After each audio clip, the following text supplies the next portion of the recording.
Like our Mayor, I just welcome everybody to Kilkenny again, to our great city. Hope you had a very productive few days here, and that you do get a chance to sample the lights of our city, because it's not a bad place to be in at all. Tricky job following that speech by our President, wide-ranging speech, very well delivered, and I've been given strict instructions that I had to be no longer than 10 minutes, which is fine. And the President has covered a wide range, like I said. I think he stole some of my speech, maybe I wrote it for him, but however, but I'll stick to maybe talking about something I might know something about. Obviously, I wouldn't be here at all if I were not manager of the Kilkenny hurling team.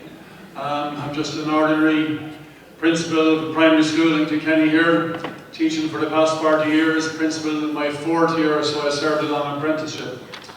However, I'm probably, I suppose, better known because of my involvement with sport, with the Kilkenny team. And I'll just speak a small bit about a few things that I think are important with regard to working with group. And obviously, what we have here today is a huge group of INTO members, and we all go back to our own groups and our own staff rooms where we have our own groups of teachers working with our school communities. And all of us belong to whatever group it is we do belong to. Many of us belong to voluntary organisations, charitable organisations, because that is the type of people that we are. Volunteering is a huge part of what we are about. So I just speak a small bit, I suppose, very much influenced by my experiences with the Kilkenny team, I suppose. Things that I believe are important that we want to achieve with whatever group we belong to. And you can draw whatever comparisons you like from your own situations. To me, if you want to be successful working with a team or with a group, I think the most important thing, and I know I've said this many, many times, is that we develop just a terrific spirit within that group. A spirit based on honesty, genuineness, and decency, built by just a huge respect that envelops the group, if you like. Huge respect where everybody's opinion is listened to, everybody's opinion is valued, and everybody's talent is allowed to develop and to flourish. I think that's fundamental if you want to be part of a successful group. Respect, I couldn't emphasize the importance of it enough. I think it's hugely important as well that you bring yourself to the group. Bring your own qualities, your own strengths, your own talents, and by doing that you're automatically bringing your own perceived weaknesses, inadequacies, call them what you like, and have a confidence in what you have to bring to the group, and not be afraid to speak out for the things that you believe are important, and to have that confidence to do that. But allied to that, I think it's very, very important as well that you have the humility to realise that you don't have all the answers to everything. None of us know it all. And I think it's hugely important that all of us learn from each other and listen to the other people. And you may have strong opinions, you may believe that yours is the best way, but just maybe it's not. And particularly I think for people in leadership and everything else, and I've found this very, very much in my involvement in sport, that you're learning as you go along, and it's a continuous learning procedure in what you're involved in. Obviously then you've got to have targets, you've got to have goals, you've got to be ambitious. I think it's vital, and obviously again, the professions we are all in, it's part and parcel of what we are. We've got to be hugely ambitious for our own group, and have set serious and real targets for that group. And to achieve that, at all times we have to have set very, very high standards. Make sure you set high standards, the highest of standards, for what we want to achieve. And to do that, it means you're going to have to make demands of ourselves, make demands of each other, all of us together, working together, setting those standards, making those demands, and striving to achieve what it is we want to achieve.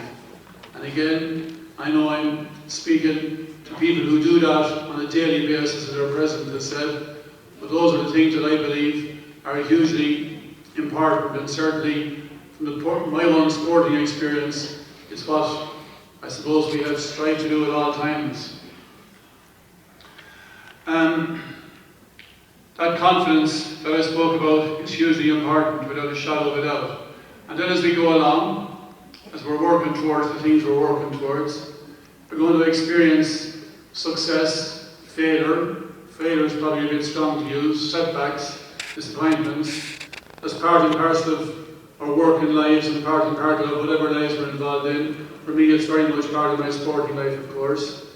And it's how we deal and how we react and how we respond to success and setbacks or disappointments. Very, very often it's what will define us as a group.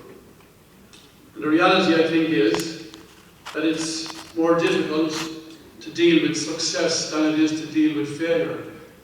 Because success can make us complacent, can be very, very often seen in the sporting sense, definitely. Can make us a bit soft, maybe, make a bit comfortable, and maybe dull our ambition to go on and achieve more. And I think that's dangerous. I don't think we should ever allow that to happen.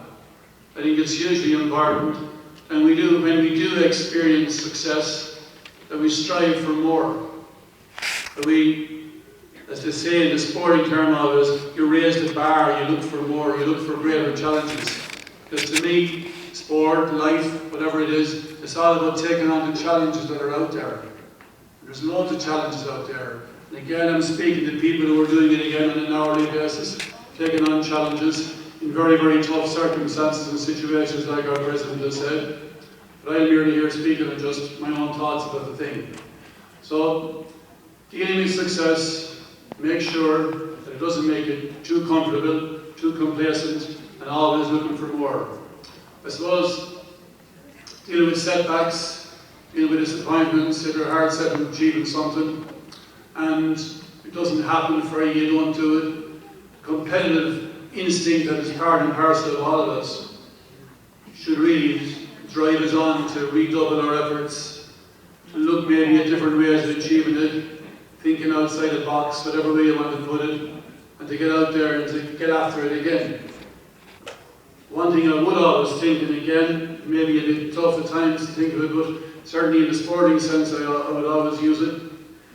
One thing I would always be very wary of when dealing with setbacks or failure or disappointments is making excuses. So I think excuses are a dangerous thing.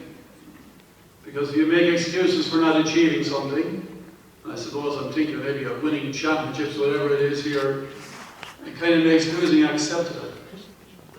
We didn't have the look, or we didn't have the rub of the green, or we didn't have whatever it was, the bounce of the ball. I don't think the rub of the green has ever won anything for anybody, or the bounce of the ball, or whatever it is. I think the one thing you should do straight away is banish excuses, rule out excuses, and look at the reasons why you weren't successful. That's to me very, very important. Because I suppose the reality is, again, from the sporting point of view, I think if two teams go to play a game, the better team always wins it. The reason why you don't win is because you weren't good enough. We should always try and go out and come up with ways how we will become good enough. And by doing that, you've got to tweak here, look at everything, look at your setup, whatever it is, and go after it. So those are just a few things that I would suppose, very much based on my experiences in sport with the team, that I would always feel are very, very important. Again, just those are the things that I thought are that spirit based on respect, the setting of standards, making demands of yourself, having targets, goals that you want to achieve, having the confidence but also the humility to get on with it, and how you react to success and how you react to disappointments or setbacks. Also, I'd just like to say, I would just like to compliment primary teachers everywhere, in our country, all over the place, for the outstanding work that they do. And I'm not just talking about, I believe the whys and wherefores and the challenges and everything else and the discussions we dealt with, to the people who know more about it than myself and the people who devote their lives to dealing with those challenges.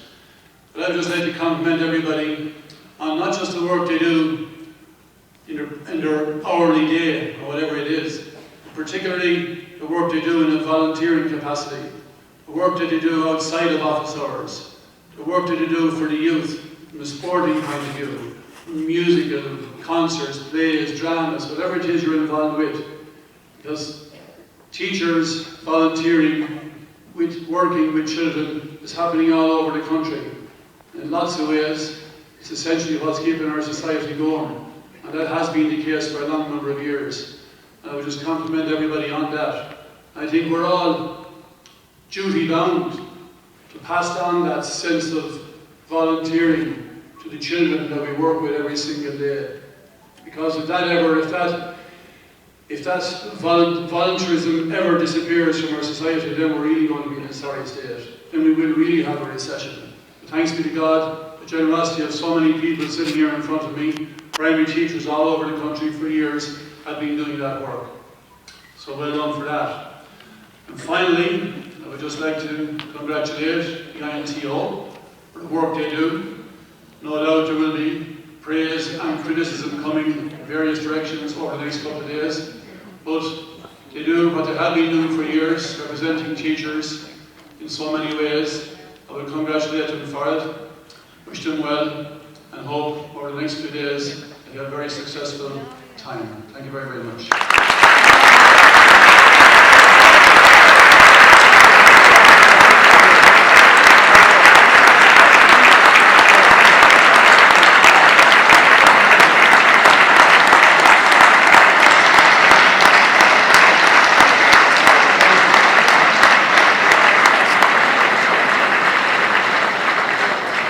Okay, thanks so much, Brian.